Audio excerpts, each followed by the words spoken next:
Yo, what's up guys? Janar naman here, nagbabalik once again. At yun, syempre, nabuboard ako. Pero ito, kanina nagpunta ako sa dati kong trabaho.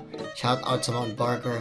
At yun, marami akong mga former co-workers doon. At nakita ko sila. Yung iba, tinatanong ako, anong ginagawa mo dito? Well, masaya sila, most of them.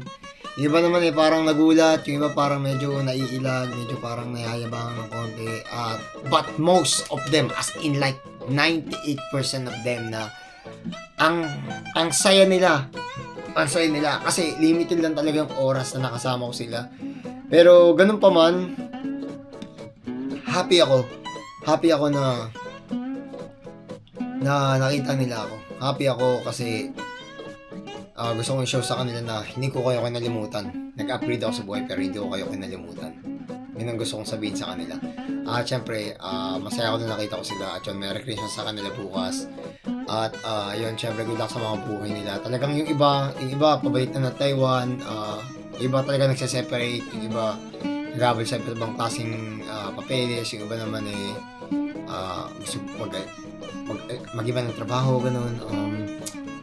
Ano naman, happy pa rin naman ako. Yun.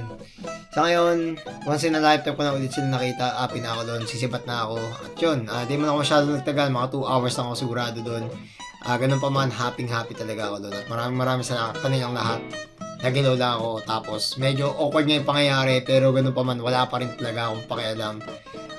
Proud ako dahil may bago na akong trabaho ngayon. At yung bagong trabaho ay na yun. At yun, maraming salamat and peace out.